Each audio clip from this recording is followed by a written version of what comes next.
താൻ ജീവിതത്തിൽ ഒരിക്കലും പ്രതീക്ഷിക്കാത്ത വഴിയെ സഞ്ചരിക്കേണ്ടി വന്നിരിക്കുകയാണ് പ്രമുഖ വ്യവസായി കൂടിയായ ബോബി ചെമ്മണ്ണൂറിന്.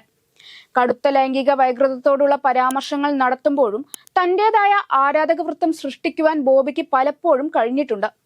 ജയിലിലായപ്പോഴും തിരികെ പുറത്തിറങ്ങുമ്പോഴും പഴയ ആരാധക വൃത്തത്തെ വീണ്ടും സജീവമായി നിലനിർത്തുവാനുള്ള വഴികളും ബോബി തേടിയിരുന്നു. അതിനുവേണ്ടിയുള്ള ആലോചനയിൽ നിന്നുമാകാം ജാമ്യം ലഭിച്ച ശേഷവും ജയിലിൽ തന്നെ തുടരുന്നതിനുള്ള തീരുമാനമുണ്ടായിട്ടുണ്ടാകുക.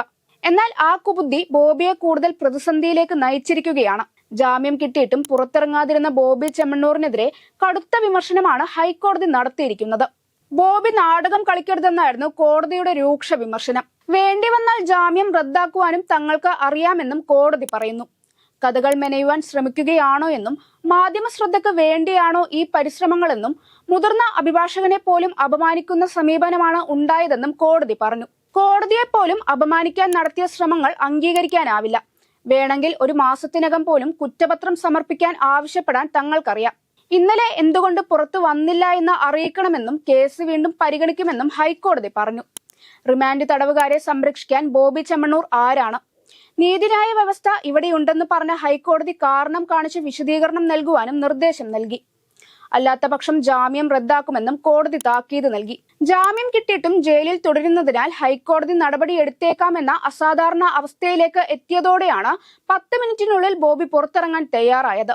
സ്വമേധയാ നടപടിയെടുത്ത ജസ്റ്റിസ് PV കുഞ്ഞികൃഷ്ണൻ മറ്റു കേസുകളെല്ലാം പരിഗണിക്കും മുമ്പേ ബോബി ചെമ്മണ്ണൂറിന്റെ കേസ് പരിഗണിക്കുമെന്ന് അറിയിക്കുകയായിരുന്നു. പ്രതിഭാഗം അഭിഭാഷകർ അടക്കമുള്ളവരോട് കോടതിയിൽ ഹാജരാകാനും ജസ്റ്റിസ് PV കുഞ്ഞികൃഷ്ണൻ ആവശ്യപ്പെട്ടിരുന്നു.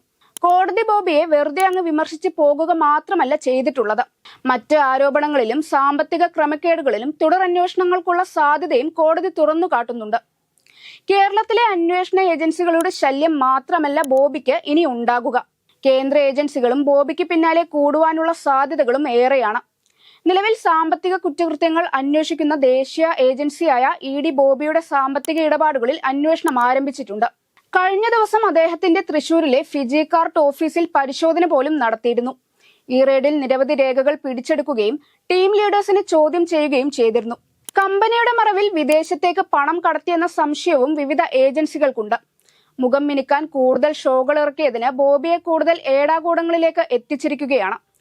അതേസമയം കേസിൽ ജാമ്യം ലഭിച്ചെങ്കിലും ബോബി ചെമ്മണ്ണൂറിന്റെ വിവാദം വിട്ടൊഴിയുന്നില്ല. ജയിലിൽ ബോബിക്ക് പ്രത്യേക പരിഗണന ലഭിച്ചു എന്നതടക്കമുള്ള കാര്യങ്ങളാണ് വിവാദമായിരിക്കുന്നത്. ഈ മാസം 9-നാണ് ബോബിയെ മജിസ്ട്രേറ്റ് കോടതി 14 ദിവസത്തെ റിമാൻഡിൽ കാക്കനാട് ജില്ലാ ജയിലിലേക്ക് അയച്ചത്. ഈ ദിവസങ്ങളിൽ ബന്ധുക്കളും അഭിഭാഷകരും ബോബിയെ കാണാൻ എത്തിയിരുന്നു. എന്നാൽ ഒരു ഉന്നത പോലീസ് ഉദ്യോഗസ്ഥനോടൊപ്പം ബോബിയുടെ ചില അടുപ്പക്കാർ ജയിലിലേക്കെത്തി കൂടിക്കാഴ്ച നടത്തിയത് ചട്ടവിരുദ്ധമാണെന്നാണ് ആരോപണം. ഇതിൽ പോലീസ് ഉദ്യോഗസ്ഥന്റെ പേര് മാത്രമാണ് സന്ദർശക ഡയറിയിൽ ഉണ്ടായിരുന്നത്. മറ്റു 3 പേരും ജയിലിൽ സൂപ്രണ്ടിന്റെ മുറിയിൽ ഇരിക്കുകയായിരുന്നു. ബോബിയുമായി അവിടെ വെച്ച് കൂടിക്കാഴ്ച നടത്തുകയും ചെയ്തു എന്നാണ് ആരോപണം. അതിനൊപ്പം ബോബിക്ക് ഫോൺ ചെയ്യുവാനും മറ്റുമായി 200 രൂപ നൽകിയതിലും ചട്ടക്രമം പാലിച്ചിട്ടില്ല എന്ന ആക്ഷേപമുണ്ട്. ജയിലിലെത്തിയപ്പോൾ ബോബിയുടെ പക്കൽ പണമൊന്നും ഇല്ലായിരുന്നു എന്നാണ് രേഖകളിലുള്ളത്. എന്നാൽ പിന്നീട് 200 രൂപ ബോബിക്ക് കൈമാറുകയും ഇത് രേഖകളിൽ ചേർക്കുകയും ചെയ്തെന്നുമാണ് വാദം. ബോബിക്ക് പ്രത്യേക പരിഗണന നൽകുമെന്ന് ജയിൽ ജീവനക്കാർക്കിടയിൽ തന്നെ മുറുമുറുപ്പുകൾ ഉയർന്നതോടെയാണ് ഇക്കാര്യം പുറത്തുവരുന്നത്. തുടർന്ന് സ്പെഷ്യൽ ബ്രാഞ്ച് ഇക്കാര്യങ്ങളിൽ അന്വേഷണം ആരംഭിക്കുകയായിരുന്നു. ഇത് സംബന്ധിച്ച് സ്പെഷ്യൽ ബ്രാഞ്ച് പോലീസ് ആസ്ഥാനത്തേക്ക് റിപ്പോർട്ട് നൽകിയതായും അറിയുന്നു. അതിബുദ്ധിയും വീണ അവസരങ്ങൾ പോലും കൂടുതൽ ബിസിനസ് രീതിയോടെ സമീപിക്കാനുള്ള കുരുട്ടുബുദ്ധികളുമാണ് ബോച്ചയെ ഈ അവസ്ഥയിലേക്ക് എത്തിച്ചത്. കൂടെയുള്ളവരിൽ ബോധമുള്ളവർ വേദമോതി നന്നാക്കിയാൽ ബോബിക്ക് നല്ലത്.